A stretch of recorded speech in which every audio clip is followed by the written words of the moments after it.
las más taquilleras de 2021. La taquilla no significa calidad, pero tampoco podemos descalificarla al 100%.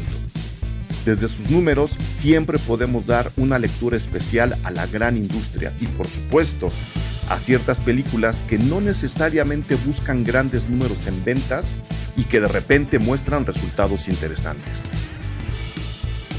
Si vemos al cine solamente como industria, revisar la taquilla nos puede decir qué países están invirtiendo más en qué tipo de películas.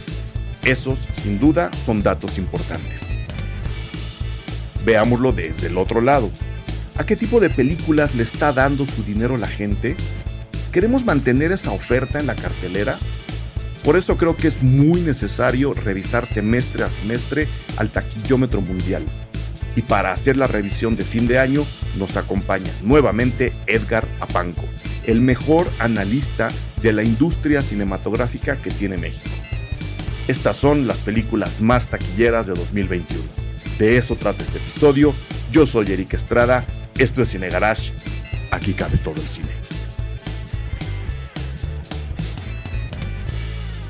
Me da muchísimo gusto que Edgar Apanco vuelva a los micrófonos Cine Garage. Edgar, no voy a hacer más larga la presentación porque la gente ya te conoce, porque tu fama te presenta a ti mismo, y porque creo que vamos a hablar de muchas películas y creo que el tema se va a extender. Entonces, nada más recordarle a la gente, vamos a hablar de las películas más taquilleras de este año, que pues siguió siendo raro como el año pasado. Sin duda. Ya hicimos la revisión de las más taquilleras del verano. Ahí está el podcast para quien lo quiera revisar.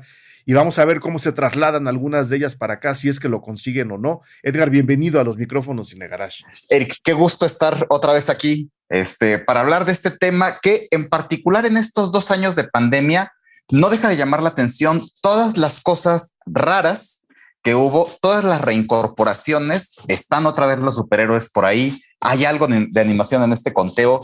China o algo de Oriente domina, nos volvió a salvar o a hundir. Bueno, pues otra vez vamos a hablar de todo eso y a ver qué tal. Se pone interesante. La verdad es que sí hay cosas bien interesantes. Se pone interesante. Y antes de entrarle a los números y a las estadísticas y a las cuadraturas, ¿el cine chino nunca había pintado tanto en la taquilla como en estos 2 años, o es una mala lectura de mi parte? No, es una lectura completamente correcta. Sí tenían de cotidiano hitazos que son completamente locales. Por completamente locales hacen el 98-99% de su taquilla en China y hacen 2, 3, 5 millones en territorios cercanos. Algunos países... Estamos hablando de dólares. Exacto, dólares. Hacen algunos millones en sureste asiático y algunos millones en Oceanía. Australia y Nueva Zelanda son mercados que de cotidiano también pintan un poquito para estas películas. Pero 99 de cada 100 dólares, yuanes o la moneda que quieras, se hacen en China. Se hacen en China, exactamente. Entonces siguen siendo éxitos que no llegan o que llegan poco o que llegan de una vía indirecta a Occidente. ¿No? Y que solo por estar en un mercado y porque hay más de 1,000 millones de chinos, por eso tienen los números que tienen y porque, bueno, tenemos un gobierno que cierra, que abre cines, que permite cosas y eso ha hecho que tengan estos números de locura como nunca. O sea, una vez más tenemos varias películas en el top 10 global del año. Sí. No hay nada de Japón, que el año pasado sí tuvo el gran hitazo del año. El año pasado, cuando hicimos este mismo conteo, en el primer lugar había quedado Los 800, esta película bélica, grandilocuente, china. Pero si vemos a un año de distancia, sucede que ese lugar lo perdió y terminó por ganarlo Demon Slayer, una película que tuvo una muy buena corrida en Japón el año pasado, pero en este año, en esos meses raros donde no sabíamos si íbamos a tener cines o no, después de Kong, ¿no? Por ahí de mayo, abril, mayo, ahí es cuando esa película llegó a Latinoamérica, a Estados Unidos, a Europa, a unos últimos mercados europeos y terminó por robarse el primer lugar de 2020, Demon Slayer. Entonces, 2021 viene todavía más raro y de eso vamos a platicar ahorita. Claro, y vamos a platicar, yo creo, de cómo China está, o podemos empezar ahí para empezar a mencionar a las películas más taquilleras, que según la lista que amablemente me mandaste, la número 1 es una película china.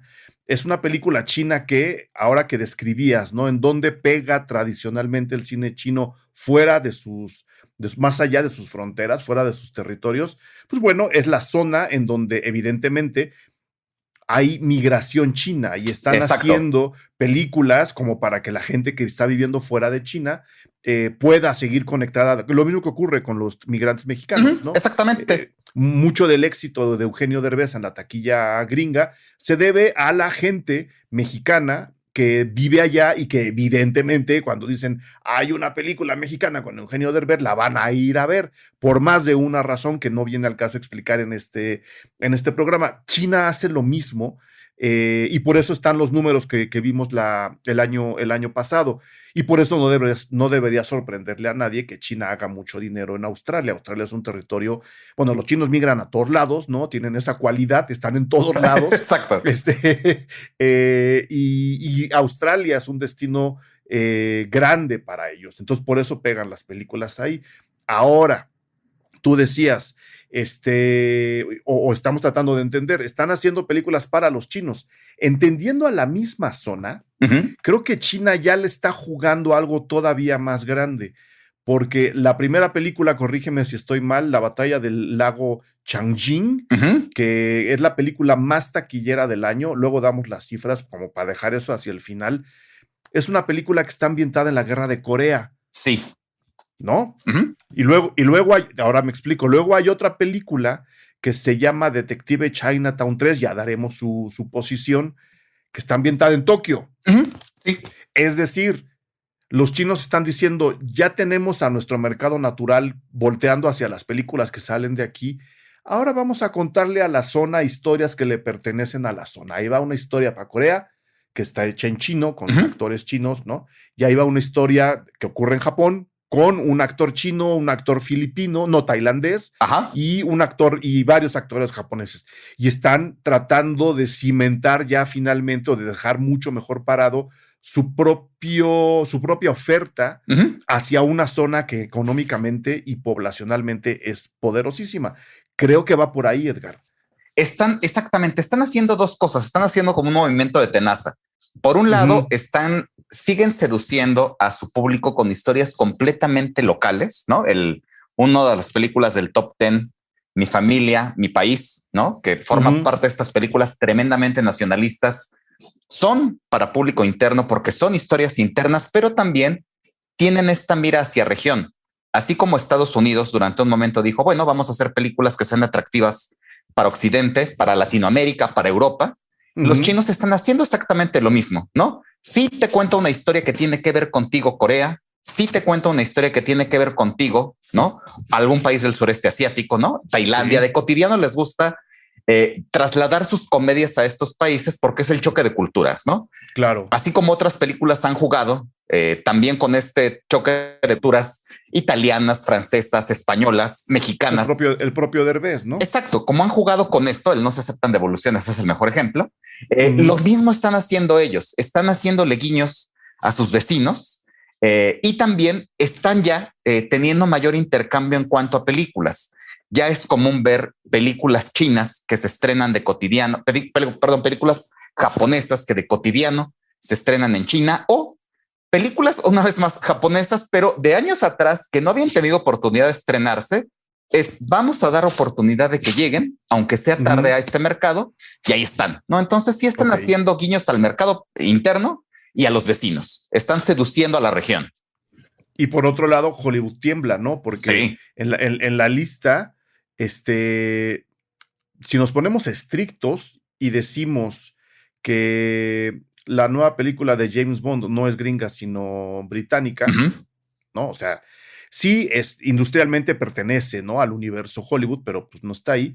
El top 3 no está ocupado por ninguna película estadounidense. No, lo cual es muy, muy significativo y eso evidentemente, como decías al inicio, no había pasado hasta estos últimos 2 años. Y todavía más impresionante es que China, necesitando que sus cines estén llenos este año, a partir del verano, prácticamente después del estreno de Rápidos y Furiosos 9, estrenaron muy pocas películas a cuentagotas, películas hollywoodenses.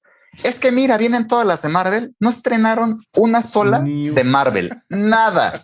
No es que viene Jungle Cruise. Qué afortunados. Exactamente, si nos iban a estrenar de haber sabido, Hacíamos lo que los chinos, mano. O Jungle Cruise. Nada. Apenas le estrenaron a mediados de noviembre y evidentemente la piratería ya había hecho de las suyas. Entonces tuvo una taquilla castigadísima. Y eso empezó a pasar. Películas que entregas previas habían hecho grandes taquillas en China. El caso de Venom, por ejemplo, o ese es el primero que se me ocurre en este momento. Terminaron por tener una taquilla muy pequeña. Spider-Man, ¿no? Si llega el estreno, si lo permite alguna variante del COVID. Si ocurre, esperemos que sí, porque hay... Spider-Man Omicron se va a llamar la película. Exacto. Si es que llega y si es que la gente no se sigue desgreñando por los boletos para las funciones previas. Qué vergüenza. Sí, caray. ¿Qué va a suceder? China terminó por estrenar muy pocas cosas hollywoodenses. Sí es un desdén tremendo, ¿no? Hacia este cine que le ha dado históricamente muy buenos números. Claro, pero que acaba llevándose buena parte de esas ganancias. Claro, o sea, van de vuelta del dinero y eso ocurre en todo el mundo, empezando por México, que es como uno de los mayores consumidores de cine hollywoodense que hay en el planeta. Prácticamente todo el dinero que entra vía taquilla para esas películas se vuelve a ir. Sí. O sea, lo que se queda aquí es bien poquito, se queda primordialmente en la caja de los exhibidores, un poquito más en los distribuidores, y aquí no se queda prácticamente nada. Entonces, de alguna forma es una especie de cobrarse a lo chino, sí, tú me decías que el dinero entraba y se quedaba aquí, ya vi que no, pues entonces ahora ni siquiera dejo entrar tus películas, no las estreno, hago las mías y las mías ocupan mucho mejores lugares y por supuesto generan industria aquí adentro, ¿no? Hay que ver qué tipo de industria. Vámonos con los nombres, a menos que tengas algo que agregar, mi estimado No, Edgar. Si quieres, vámonos con los nombres, con los géneros. ¿Quieres empezar la lista de abajo para arriba, como para terminar con el top 3, top 5 hacia el final del podcast? Claro que sí. Veo que me mandaste aquí Ghostbusters, que acaba de estrenar, tendrá poquito menos de un mes para cuando estamos grabando este podcast, que tiene muy buenos números para el tipo de película que es, y para el tiempo que lleva en cartelera. Esa es la número 21 del top que me mandaste. Exactamente. Aquí yo estoy pronosticando que tanto Ghostbusters como Encanto, las dos van a terminar con taquillas superiores a los $200 millones. En el caso de Ghostbusters llama la atención porque las entregas previas prácticamente eran productos de Estados Unidos para Estados Unidos, incluyendo el reboot o la película que se hizo hace 4 años. Sí. Pero esta sí tiene mucho más, resulta mucho más sexy para los mercados internacionales. Hay un factor de nostalgia importante, hay desde luego talento involucrado bien reconocido, ¿no? Hay diversidad, ¿no? O sea, entre sus personajes, si eso se le puede llamar diversidad, hay diversidad. Exacto, y se estrenó dentro de una buena racha para los cines. Esta buena racha que empezó en septiembre. Septiembre fue el mes clave. Entonces, la película logró colarse muy bien dentro de esa racha ganadora, subirse a la ola y seguramente va a terminar con números superiores a los 200 millones. Pasará lo mismo con Encanto. Encanto va a ser la animación más taquillera del año. Este año no vamos a tener éxitos chinos, que sí tuvimos el año pasado con taquilla de más de 200 millones, exacto, animados. O el caso que ya dijimos de Demon Slayer, que terminó a nivel global con 500 millones. Bueno, en esta ocasión hay una película de Disney Animación, finalmente tiene una película en el top 20. ¿Por qué esto es importante? Porque Raya sí tuvo estreno en cines, pero un estreno muy castigado. Todavía no había una vacunación extensa en muchos países. La película llegó a algunos cines, pensemos en el caso de México, no llegó a las grandes cadenas, solo llegó a cadenas pequeñitas y la vimos en Disney Plus. Entonces tuvo una taquilla castigadísima Raya. Y lo mismo pasó con Luca. Luca llegó directo a Disney, ni siquiera con varo extra, tenías en automático. Sí. Y solo se estrenó en mercados donde no existe Disney Plus, o sea, China. Entonces, que ahora sí tengan una película que la estrenaron en Acción de Gracias en Estados Unidos, una fecha significativa, buena fecha para películas familiares, y que en Latinoamérica nos vale un poco ya la pandemia.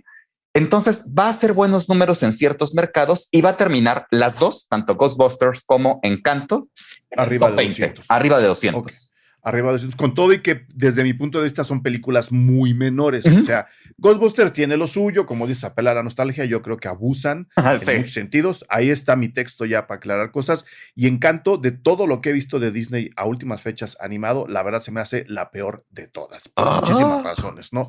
Por muchísimas razones. Y arriba de eso, que son las películas a las cuales les ganarían tanto Ghostbusters como Encanto, cumpliéndose tu predicción, pues hay más o menos, o sea, viendo lo que le estás sumando a cada una Ujú, y lo que tienen ahora, se llevarían entre las patas a The Conjuring, ujú. Chinese Doctor, Jungle Cruise, Raging Fire, incluimos a Cruella. Terminarían por ahí, ¿sabes? Terminarían Ok, como es que por ahorita ahí. tienen 60 y 115 respectivamente. Entonces Ujú. terminarán en abajo de 250. Eso sí es un hecho que Ok, van a terminar. Pero entonces, efectivamente, se van a llevar entre las patas a todas esas. que son películas de verano, Sí, todas. exactamente. Aquí sí nos damos cuenta, todas las del verano, incluyendo la más, solo hay una del verano que se salva, ahorita hablaremos de ella, Sí, pero el resto del verano, incluyendo Black Widow, ay, Black Widow, Black Widow. ay, Black Widow, bueno, incluyendo esa, eh, todas tuvieron una taquilla medio castigada en ciertos mercados. El Conjuro, que ahorita anda en el top 20 todavía, Que se estrenó en mayo, que me se dices estrenó en aquí en la mayo, lista. que ha Sí. sido una franquicia muy irregular, muy larga, ese Conjuro Universe, bueno, el Warrenverse, ¿no? No es cierto, ese es el otro, sí. ¿Dices larga por decir mala? Pues, no, larga porque tiene muchas películas, o sea, Ah, bueno, los primeros Conjuros eran buenos y sí. luego ya tienen cosas que dices, ya paren, por favor, Sí, no, ¿no? ya, deténganse. Pero ¿qué sucede con esta entrega? En el caso de México, si volteamos a ver el top de México de las más taquilleras, cómodamente la película queda en el cuarto lugar anual. O sea, ¡Wow! sí, o sea, arriba, ahorita sigue todavía arriba de Eternals y va a terminar arriba de Eternals. Órale. Arriba de Cruella, arriba de Black Widow, arriba de Space Jam, arriba de lo que sea. O sea, sí terminó con muy buenos números el O sea, Conjuro en estamos México. viendo lo que sea, ¿verdad? Aquí en México Sí, se paga por cualquier cosa, qué espanto. sí, exacto. O sea, por ejemplo, otra película de terror mucho menor, Ruega por nosotros, Ujú. hasta ahorita quiero decir, falta Spider-Man, ¿no? Es lo que falta. Sí, es la Eh, única que falta por es estrenar la así única grande grande que que falta. figuraría aquí, O digamos. sea, Ruega por nosotros está en el lugar 12 anual. Hoy, O sea, genuinamente hoy, vimos lo que fuera y de terror lo que fuera, ¿no? sí. Que puede responder también un poco al efecto pandemia, ¿no? De, Sí, oye, ¿qué hay? Quiero ver una de terror, ¿qué hay? Pues mira, mayo, ya están abriendo los cines, 30% de aforo, Cinépolis está cuidando el protocolo, híjole, está el Conjuro, ¿quieres? Pues órale, va. ajá. ¿Puede ser eso, Edgar? Sí, puede ser. Puede ser que había ganas de ver lo que fuera Lo que y que las fuera. películas tenían, como había poca oferta, duraron muchas semanas en cartelera. Entonces, Claro, esta urgencia de verlas en la primera semana y que se murieran no pasaba. Las claro. películas tuvieron una corrida comercial mucho más larga de lo habitual. Entonces, se llevaría entre las patas a esa, se llevaría entre las patas a Doctores Chinos. ¿Qué Sí, demonios es Doctores Chinos? película china. Una película evidentemente china, que los chinos dijeron, Black Widow, nah. La misma fecha que se estrenó Black Widow en donde se pudo estrenar, Ajá. ellos estrenaron esta película exactamente el mismo día. Fue evidente una buena película en cuanto a recaudación que terminó Sí, con sus 200 millones. Entonces, misión cumplida, ¿no? muy bien, muy bien. O sea, le robaron 200 millones a películas gigantescas, ya las vamos a ver allá arriba. Exacto. Lugar 17, Jungle Cruise, hasta Jungle ahorita, ¿no? Cruise. ¿Qué sucede con esta Ajá. película? Pues Disney, no, o sea, en México nadie se enteró que existía la película hasta que ella estaba en cartelera.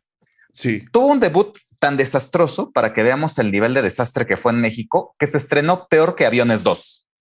Wow. Así, Eso es mucho decir. exacto, o sea, nuestra película más serie B, ¿no? Casi que era directo para Canal 5, ni siquiera Sí, para ni formato siquiera casero, para para nada. streaming, sí, no. Eh, Terminó con esos números en México, o sea, quedó muy, muy mal Jungle Cruise. Tuvo una buena corrida comercial en Estados Unidos. Y a nivel global, bueno, pues con todo, a pesar de que genuinamente fue una película que parecía que era de Fox, ¿no? Porque todo lo que era de Fox, Sí, Disney lo peluceó muy feo. sí, Pues bueno, terminó con sus 200 y poquitos millones y tiene una secuela confirmada. Entonces, algo habrán visto de potencial para que la claro, saga continúe, ¿no? claro, por lo menos una vez más. Ese está en el lugar 17. En el 16 no conozco Raging Fire. Yo tampoco, pero es China. Está en el Pero 17. es China para variar. Hizo poquito más de 2 millones que Jungle Cruise y estrenaron el mismo mes. Exactamente. Julio. Luego, lugar arriba tenemos a Cruella. Cruella. Otro estreno de Disney, su estreno de live action que, a diferencia de Mulan, ¿no? Que tuvo un estreno accidentadísimo, en pocos mercados, en un momento crítico de la pandemia, con muchos cambios de fecha ya de había estreno. Sido pirateada también. Exacto, ya había sido pirateada, ya habían dicho que qué barbaridad a quienes habían elegido para el elenco. Sumémosle que es mala. Exacto, ¿no? Y por si fuera poco, es mala. Es mala. Bueno, Cruella tiene el beneficio de la duda de, pues no está tan mal, es novedosa, ¿no?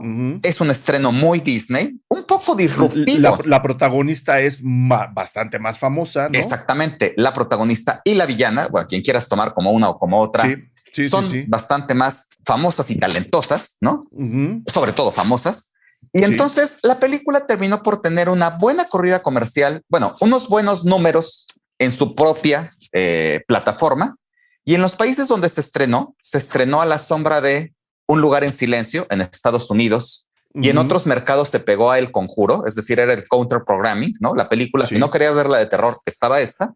Estaba esta otra. Y terminó con números pequeñitos. En México le fue bien. En México, si vemos el top anual, terminó en el lugar 6. Fíjate. O sea, si llega Spider-Man y si hace números de locura, se irá al 7.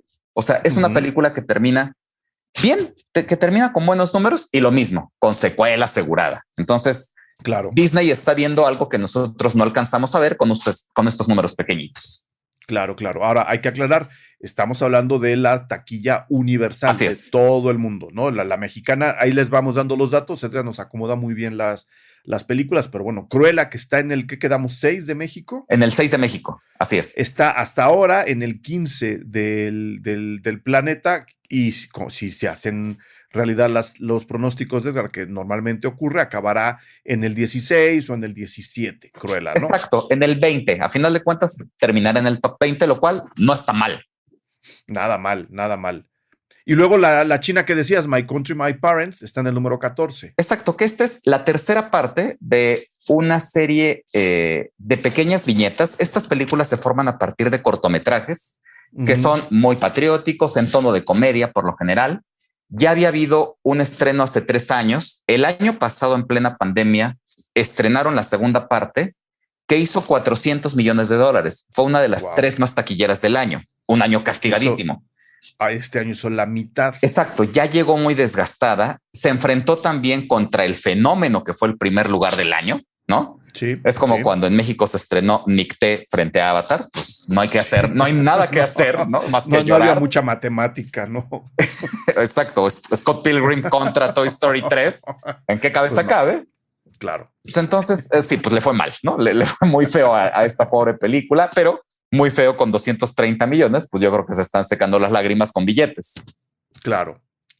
Y luego está en el número 13, Un lugar en silencio, parte 2, que por lo que estoy entendiendo fue una de las más exitosas, no solo aquí, sino prácticamente en las listas por país, figurará en el top 15, casi en todas. Exacto, esa es una película de que de verdad hay que darle su reconocimiento a la película que aguantó vara, porque se iba a estrenar justo un mes después de que empezó la pandemia. Ya habían hecho junkets, ya habían dado entrevistas, ya habían hecho toda la promoción, la guardaron más de un año.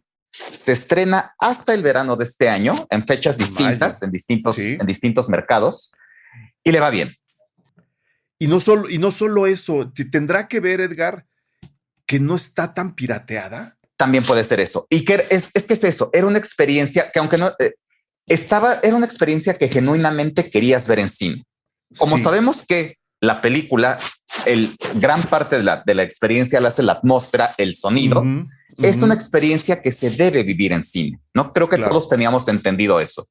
Tanto así que sus números en diversos mercados, empezando por México y Estados Unidos, esta segunda parte no queda nada lejos, y nada lejos es un 10% abajo de la original.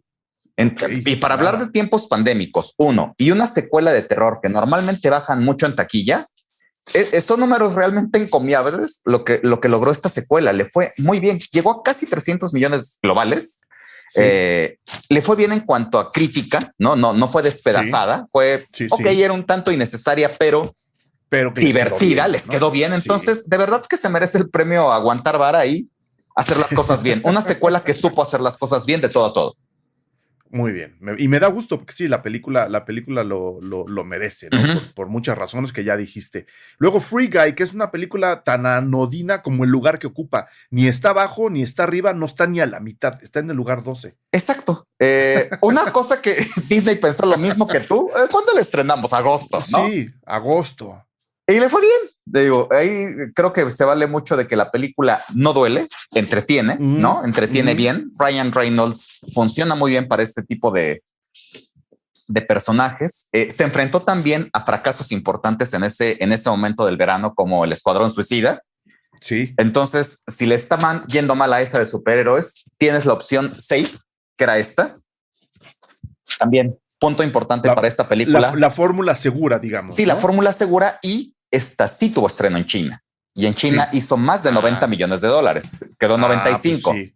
Que son casi los que le lleva de ventaja a Un Lugar en Silencio parte 2. Exactamente. Entonces, esa diferencia, el sí haberse estrenado en China, sí hizo que la película terminara con sus 320 millones de dólares. Le fue bien, ¿no? Ok. www.patreon.com/Cinegarage.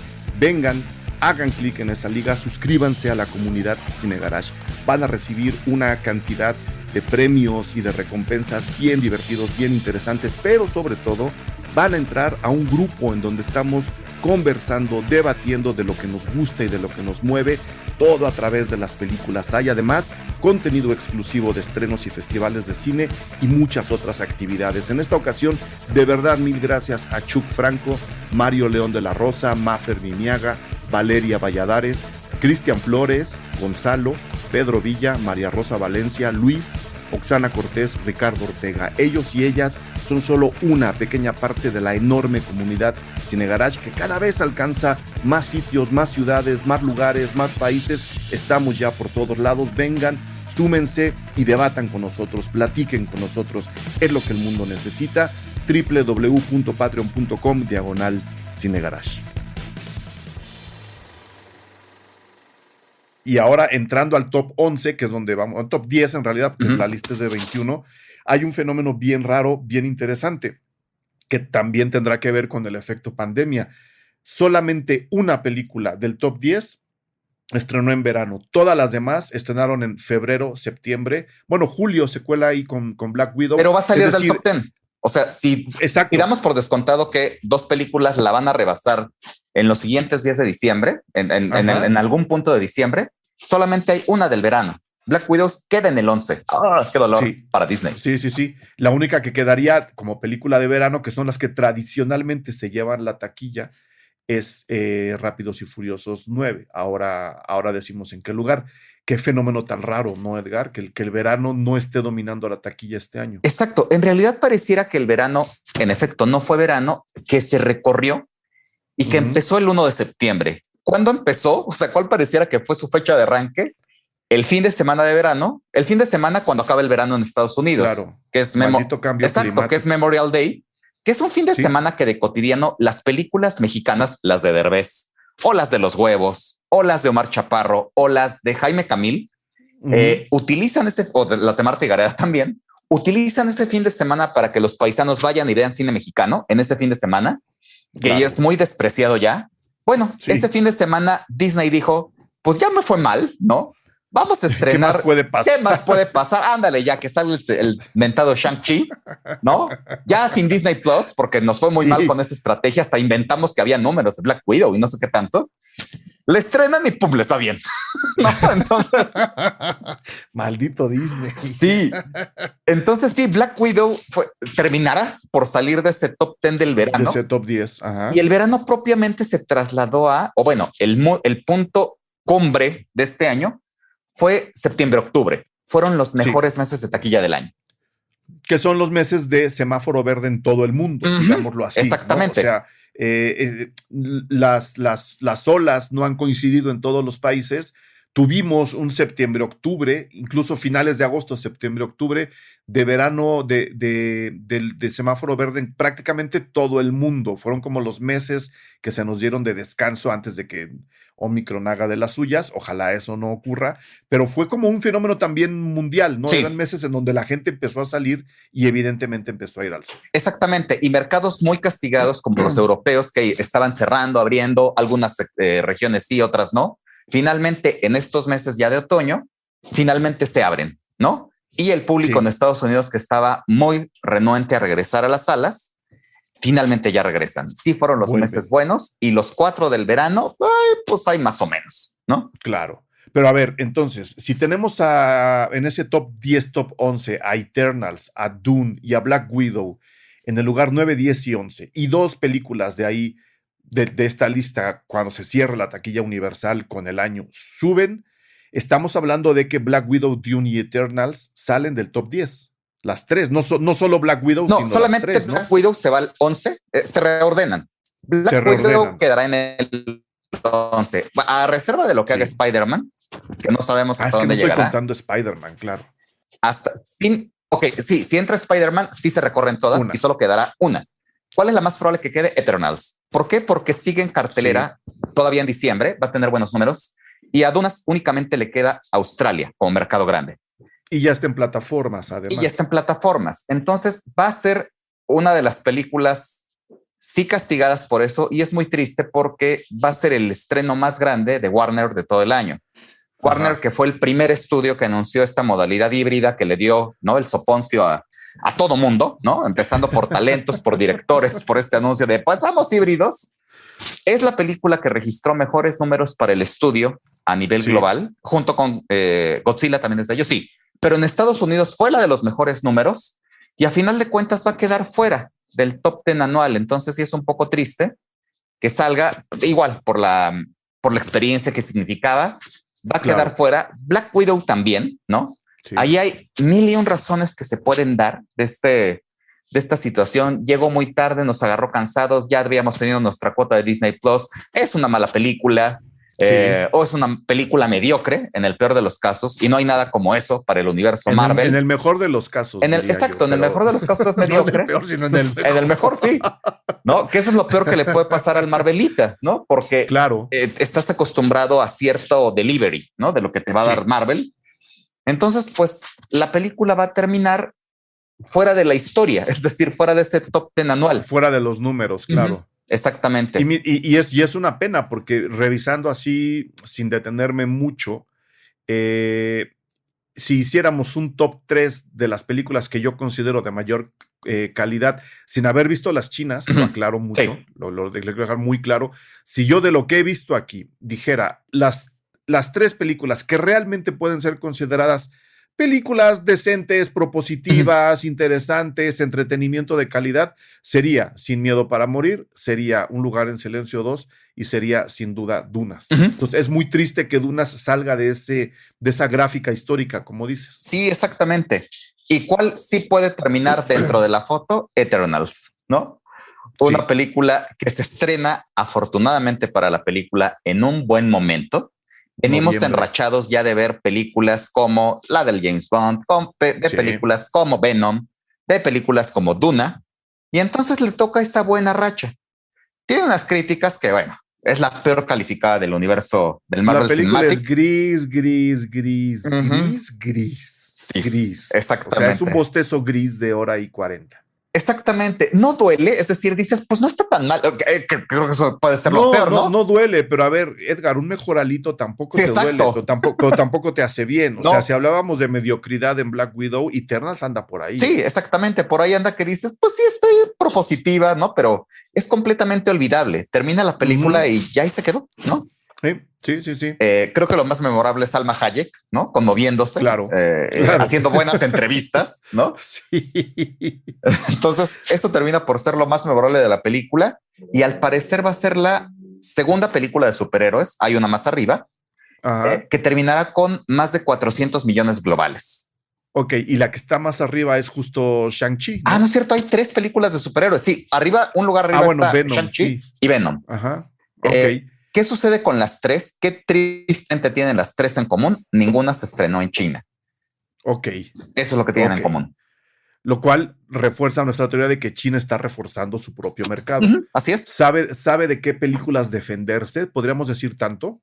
Sabe de qué películas defenderse. Como dato, Venom, bueno, ahorita que lleguemos a Venom hablaremos de ella y veremos qué hubiera pasado si se estrena en China.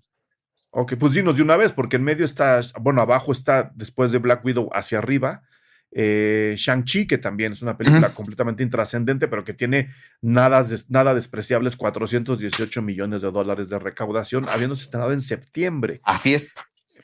¿Quieres dar algún detalle de esa? No, que en México, lo único que podríamos decir es que en México se estrenó en un momento complicado, cuando otra vez los semáforos estaban exacto, el semáforo sandía de verde con interior rojo. Sí. Y se queda en el top 10 anual con 150 millones de pesos. O sea, en México, una cifra bajita, pero buena para el momento en el que se estrena. Y bueno, como arriba está, dime. Sí, que justo para terminar esta sección de superhéroes, nos podemos brincar el séptimo lugar. Ahorita hablamos de ese. Y en sexto quedó Venom. Venom va a terminar muy cerca de los 500 millones. Pero si se hubiera estrenado en China, ¿qué hubiera pasado?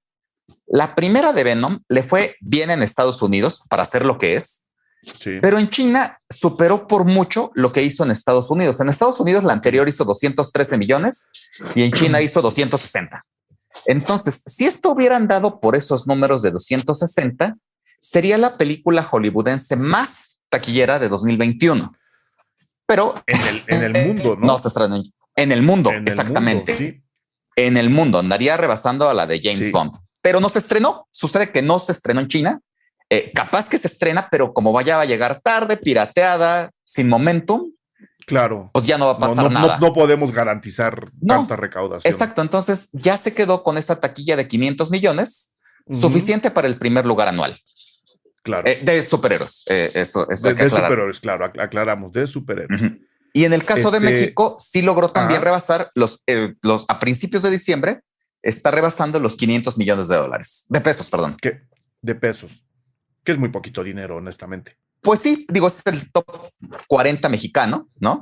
Que visto en pandemia son muy buenos números, pero ya en el global, pues queda un tanto rezagada contra otras películas que han hecho más de 1,000 millones. Muy bien.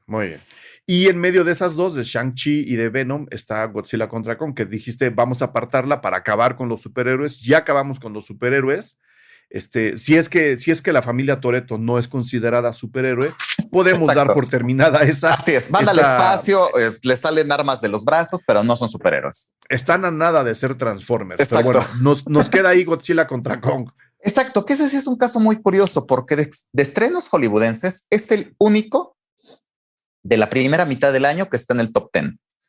Es el único que se estrenó en un momento donde la vacunación no estaba precisamente muy avanzada. En marzo, estamos hablando de marzo de este año. O sea, sí fue una película que genuinamente la gente quiso ir a ver al cine. Sí fue una experiencia, ¿no? Por más cuestionable que sea, ay, es que está bien mala, ay, es que Asa, ay, es que lo que sea. Sí. Por más cuestionable que sea, la gente la quería ver en el cine. Y la fueron a ver al cine. Entonces sí terminó con números grandes a nivel global. En Estados Unidos apenas rebasó los 100 millones. En México rebasó los 400 millones, quedó en el top 3 anual. Y a nivel global, sus 460 millones, de verdad que es una cosa de aplauso. En China hizo una muy buena recaudación.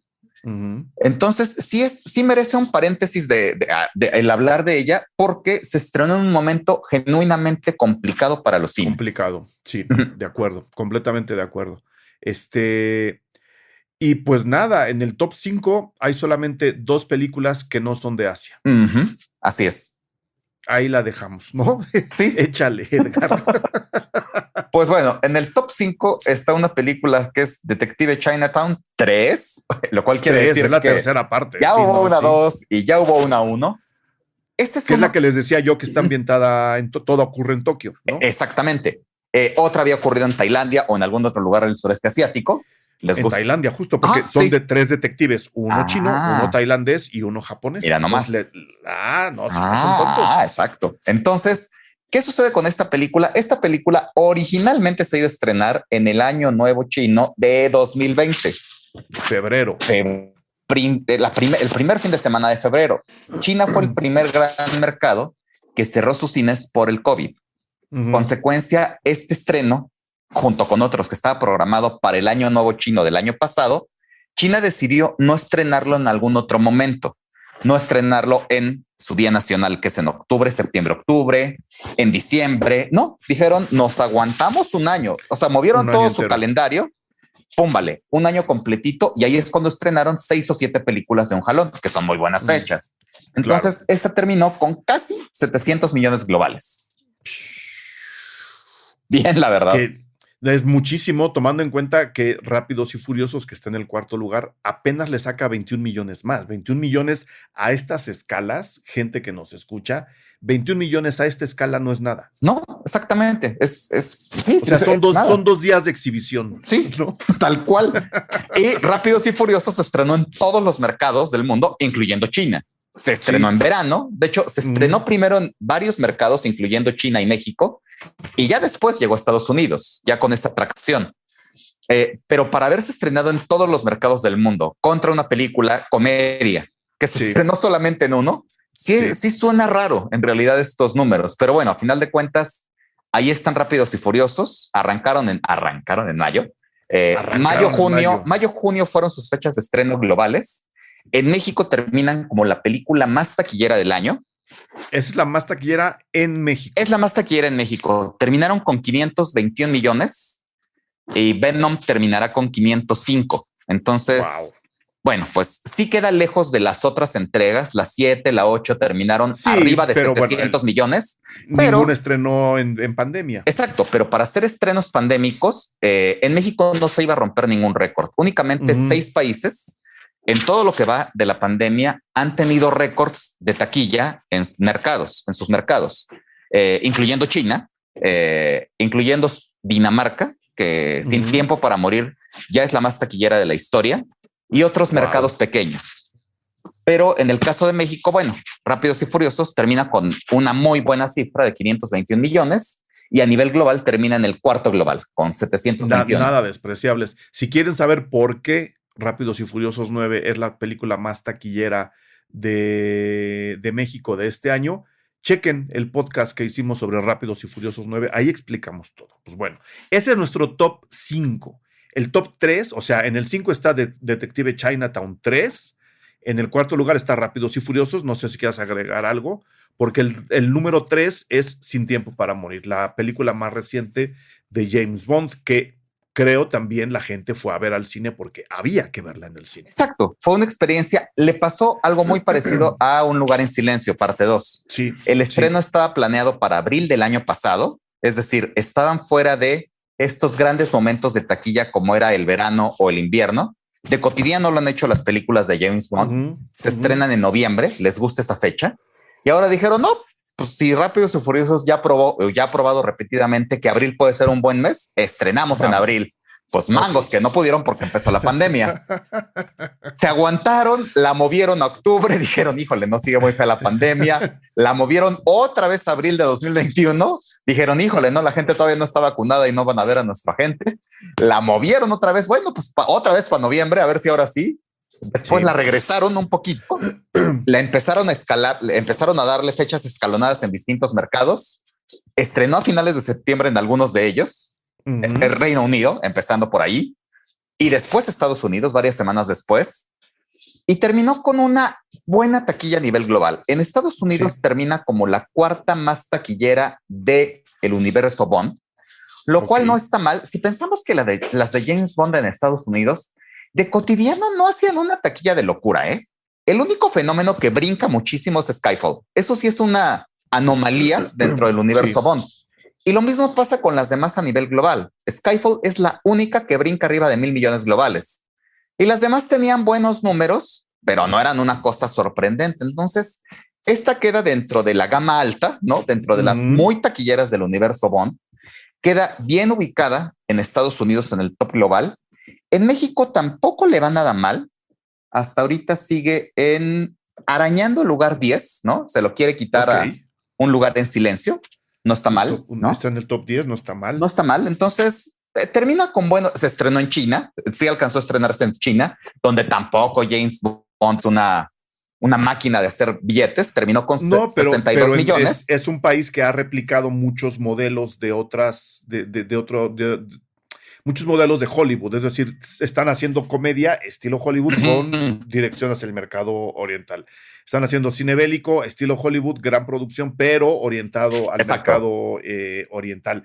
James Bond no es tan fácil de llevar a otras partes del mundo. Esa es la enorme diferencia. Así es, sí es muy inglés, ¿no? Sí. Y termina en, como ya habíamos dicho, en Dinamarca es la película más taquillera de la historia. Wow. Y en Reino Unido termina como la tercera más taquillera de la historia. Es decir, termina por desbancar a muchas otras entregas de James Bond, por quitarle lugar a Titanic, a Avatar, a muchas películas muy taquilleras, y solo está atrás de Endgame y de Skyfall, que es la más taquillera de la historia en Reino Unido. Sí. Entonces termina genuinamente con muy buenos números. Muy buenos números. Fue la primera película que yo vi después de que nos encerraron. O sea, después del confinamiento, fue la primera película que yo dije, voy a comprar mi boleto y voy a ir al cine. Y cuando se oyó el tema Bond, hubo ojo Remy. Afortunado tú que fuiste a ver como primera película esta. Yo fui un año antes, ahí voy de baboso a ver Nuevo Orden. Van de desesperados, dinos. Nuevo Orden. Orden. No. Con esa regresé al cine. Cine, estamos hablando de cine, Edgar. ¿Cuál fue la primera vez que viste una película que viste cine después del confinamiento? Cine. Debe haber sido otra después. Sí, caray. Ya ni me acuerdo, caray. A ver, el primero y el segundo lugar, la batalla del lago Changjin y Haimom, que son justo esto, ¿no? Lo que decíamos hace rato. Haimom es una comedia de viajes en el tiempo, de voy a conocer a mi mamá adolescente, evidentemente ella no lo sabe, ¿no? Que Hollywood se ha cansado de freír y refreír, pues bueno, la refríen los chinos, que si algo saben hacer es refritos, hablo también de comida, y acaba en el segundo lugar mundial. Exacto, es justo lo que decías, creo que es una muy buena explicación. La película surge de un sketch televisivo que la directora, también actriz que hace de mamá, ya había escenificado, ya había representado en la televisión china. Se convierte esta idea en una película y la película, mismo caso, se iba a estrenar el año pasado, se recorre un año, se estrena en y la película se convierte en un fenómeno, dicen los expertos en China, porque se convirtió en un entretenimiento accesible y familiar para quienes querían ir a visitar a sus familiares en el Año Nuevo Chino y no pudieron. Lo más cercano que tenías para conectar con algo emocional era ir a ver una película de estas que te calientan el corazón, ¿no? Y de comedia familiar. De comedia familiar, ¿no? Exactamente. Digamos que es un aderezamiento, ¿no? Sí. Pero en China. Entonces, termina por hacer números de locura. El día que se estrenaron Detective Chinatown y Detective Chinatown le sacó por mucho el primer lugar de taquilla, porque las comedias funcionan muy bien. Pero esta de a poquito se fue recomendando muy bien, tuvo un muy buen boca en boca, y en segunda semana, que en China se caen normalmente 70%, esta se mantuvo bastante estable en la segunda semana, se siguió recomendando, al punto que terminó básicamente con taquilla china de $840 millones. Claro, estrenada en febrero. Estrenada en febrero. Es un dineral. Si tomamos en cuenta que la anterior, es decir, Sin Tiempo para Morir, se atoró en 753 millones. Es decir, son casi 100 millones de dólares más entre el tercer lugar y el segundo. Eso les debe dar el tamaño de trancazo que significa esta película. Haimom Ni Hao, Li Huanyin se llama la película. Ay, lo dijiste muy bien. No, es que ya sé marcar la pronunciación en mis PDFs. Muy bien. Y el primer lugar, toda una sorpresa para mí, la verdad. Sí, pero pausa, la batalla del lago Changjin. A ver, ¿qué vas a decir? Antes ¿por qué no hablamos rápidamente de los estrenos mexicanos? A ver. Mexicanos de México y cómo les fue. Ya dijimos que el top mexicano quedó dominado por Rápidos y Furiosos, la 9. Sí. Venom queda en el segundo global y Godzilla es el tercero. Ese es el top 3 Ese es el top 3 mexicano. ¿Dónde queda el cine mexicano? El cine mexicano queda genuinamente rezagado. Fue un pésimo año para el cine mexicano y hasta el cierre de diciembre, principios de diciembre, La película rankeada más arriba, lugar 22, es El Mesero. Es el mejor estreno mexicano del año. Se estrenó en verano, se estrenó cuando ya empezaba, cuando ya iban a rechazar la vacunación y no teníamos otra vez confinamientos. Terminó con poco más de 1 millón de espectadores y 64 millones de pesos. Ese es el mejor estreno mexicano del año. Nada más hablemos del top 3. El segundo lugar, que sí fue una decepción para todos, fue un rescate de huevitos. Esperaban más dinero, supongo. Esperaban mucho más dinero porque la fecha, finales de agosto, era una buena fecha para la película. Ahí estrenaron la anterior, Un gallo con muchos huevos, hicieron 160 millones de pesos. Y en este caso, a lo mejor no esperaban eso, pero sí la mitad, ¿no? ¿Qué sucede en este momento? Volvemos otra vez a estos semáforos amarillo, naranja, azul, verde, todos los colores. La película, los papás no salen al cine, consecuencia, tiene una taquilla muy castigada y apenas araña los 50 millones de pesos. Es decir, la tercera parte de la anterior. ¿Esto es una tragedia para los productores? No, ya tiene hecha la quinta película. Entonces ahí se recuperan. Sí. Y la tercera y última, esta sí es una cosa, este es un caso para la araña que algún día tendremos que estudiar. Chilangolandia. Chilangolandia es la tercera película mexicana más taquillera del año, poco más de 500,000 espectadores, poco más de 30 millones de pesos, 35 millones de pesos. Ese es el top 3 mexicano en un año francamente olvidable.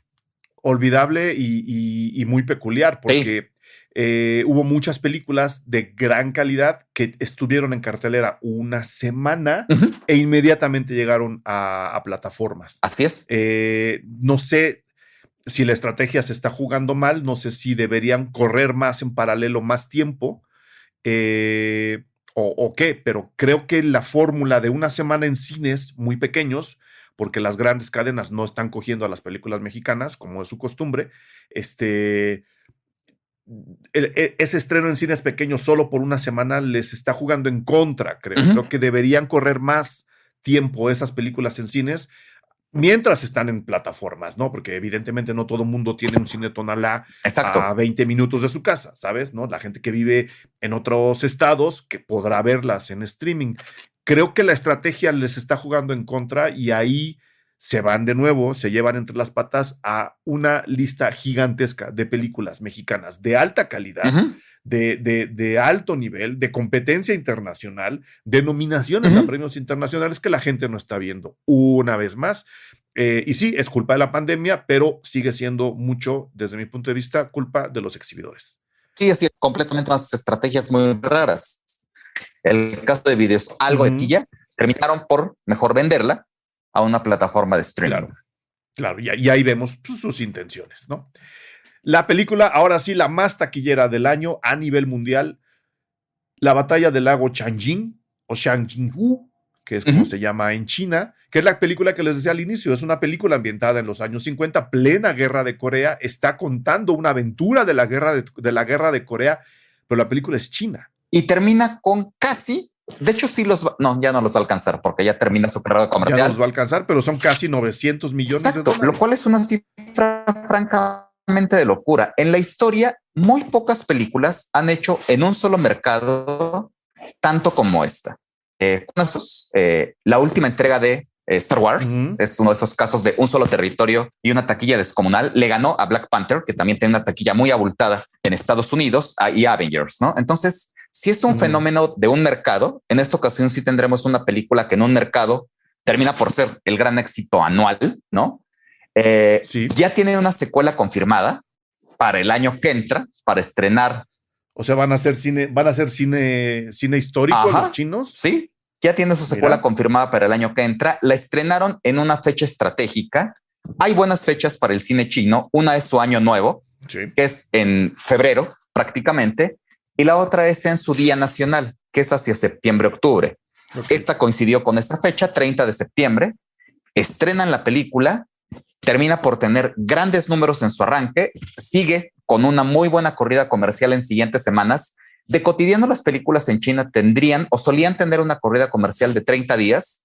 Esta tuvo una corrida comercial extendida, es decir, la duplicaron a 60 días. Porque la gente estaba yendo. Exacto, porque la gente estaba yendo, porque les gusta también su cine nacionalista. y termina con estos números de franca locura, 896 millones. ¿No? Y un dato más, es la superproducción más cara. Originalmente la iban a estrenar en agosto, pero como en agosto empezó este pico, que sí afectó a muchas películas, incluyendo El Escuadrón Suicida, incluyendo Los Huevos, en distintos mercados les pasó. Ellos dijeron, espérate tantito, ya tenían toda la promoción y dijeron, va para atrás. La guardaron mes y medio, no se esperaron tanto, la aventaron en una fecha mucho más conveniente y se convirtió en el fenómeno que tenemos hoy, el primer lugar anual global de 2021. Global, casi 900 millones de dólares. Hay que sumar, yo creo que China es uno de los países más vacunados del planeta también. Exactamente. Y ¿no? Que el gobierno te dice restricción, ya no se sale, pues ya no sales, sí. ¿No? Se cierra tal... no, ahí es, sí. Exacto, se cierra tal región, pues se cierra tal región y nadie dice nada, sí. ¿No? Ya se cerró. Allá los traen con el látigo en la mano. Algo más que agregar, mi estimado Edgar. Creo que los números y tu análisis lo dejan clarísimo. Tuvimos un año muy atípico. Ya vimos que se puede combatir con ciertas políticas, no necesariamente las mejores, pero se puede combatir cierta invasión del cine hollywoodense, se puede generar industria. Yo creo que estas películas, y lo veo cuando voy, por ejemplo, a festivales, ¿no? Viendo los números que hacen estas grandes películas chinas en la taquilla universal, acaba rebotando ese dinero para que películas probablemente más interesantes, más propositivas, menos industriales, también se generen y evidentemente tarde o temprano encuentren su público. Eso es generar industria, no es solamente hacer dinero por hacer dinero. Unas hacen dinero, ese dinero se distribuye de 1000 formas, no es una manera directa de que el dinero resbale, se rebota, se distribuye, se comparte, se reparte de maneras muy, muy diversas que acaban generando películas mucho más interesantes, otro tipo de películas, lo voy a decir así, ¿no? Que se pueden ver en festivales, que son las que reciben premios. Eso es generar industria. Entonces, si China puede, que creo que es la gran señal de estos últimos 2 años, creo que, y si Francia puede, ¿no? Porque Francia también le juega a eso. No veo por qué en México no podamos finalmente hacer algo así y pedir tiempo para nuestras películas en pantalla. Tiempo, no hablo de un fin de semana, tiempo de siempre debe haber por lo menos 3 películas mexicanas en cartelera. El número de películas mexicanas que se producen al año en este país da para tener 3 en cartelera cada semana. Tranquilamente. Y mantenerlas a lo largo de 3-4 semanas presentes ahí va a hacer que la gente las empiece a ver y se vuelva a familiarizar con ellas. Yo sigo pensando en eso. Si China puede, nosotros podemos. Edgar, ¿algo más? No, estoy completamente de acuerdo. O sea, si China puede, pero bueno, ok, diremos, es que China, ¿qué números tiene? ¿Qué población tiene? Corea del Sur. Corea del Sur es un mercado que se preocupó por aprender fórmulas, por contar sus historias significativas para su público y terminan teniendo, a diferencia de México, en años anteriores teníamos taquillas muy similares y en esta ocasión ellos tienen por lo menos 4 películas con nuestro equivalente a 500 millones de pesos, ¿no? Y propias, o sea, sus grandes taquillazos pudieron competir al tú con tú contra películas hollywoodenses. Entonces ellos supieron hacerlo muy bien, contaron sus historias y esas historias se sienten universales. Entonces es algo que sí aprendieron ellos y diferentes mercados, también los españoles. Hay películas españolas que están en el top 10 anual y en México, de España, y aquí no sucedió eso. Aquí en Latinoamérica, en Latinoamérica parece que no aprendimos la lección y que seguimos esperando que Hollywood nos dé lo que se da la gana. Claro. Y no estamos estrenando películas que sí existen, porque sí están hay. Ahí, te dijeras, no, es que no ahí. Sí. Pues sí, hay 200 películas que no han tenido estreno, entonces sí podrían y deberían llegar. Edgar Apanco, 1000 gracias. Ustedes lo saben, no lo voy a repetir, el mejor analista de la industria cinematográfica que tiene este país, acaba de hacer un podcast Cine Garage con nosotros, te lo agradezco enormemente, Edgar, pásate por aquí cuando quieras, feliz 2022, compañero. Igualmente, un feliz 22 para ti, para quienes nos escuchan también, vayan al cine, cuidándose desde luego, vean cine, vayan al cine y vean cine en sus plataformas, y por aquí nos escuchamos en alguna otra ocasión. Muchísimas gracias. 1000 gracias. Gracias por escuchar Cine Garage. Si nos escuchas en Apple Podcast, regálanos una reseña para que más gente descubra este podcast. Suscríbete a Cine Garage siguiéndonos donde sea que escuches este programa para enterarte de nuestros próximos episodios. Cine Garage es parte de Sonoro. Ingresa a sonoromedia.com para escuchar más de los podcasts que aquí se producen. Este episodio fue producido por Brenda Bulnes Meni, Fernando Santamaría. Agradecimientos especiales a Paco de Pablo y Héctor Fernández Mosqueda.